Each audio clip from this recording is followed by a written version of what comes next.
Toubaactu officiel moo leen saytul wàllu politique société développement économie gaaw leen gaaw si xibaar yu wóor te wér da ngeen di bës cloche bi ngeen doon membre ba faw Toubaactu officiel bis ni ki tey daal jàpp leen dootu leen amati benn jaaxle si wàllu info bu gaaw te wóor. Ndeysaan mbokki taalibe yi maa ngi nii Daaru Salaam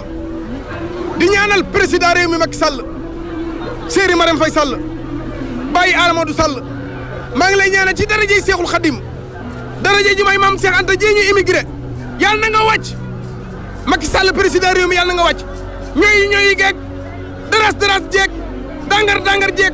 xuutar geeg rëgër geeg ci yam yàlla na nga wàcc maa ngi ñaan ci barkab Cheikh Anta borom Daaru Salaam liggéey ba mu liggéeyoon Seexul Xadim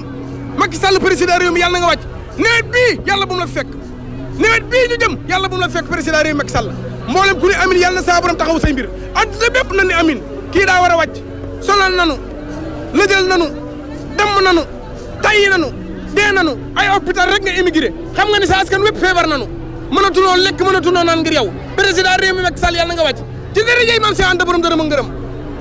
ci dërëjey maam Cheikh Birahima Ndamala ci dëru président réew mi yàlla na nga wàcc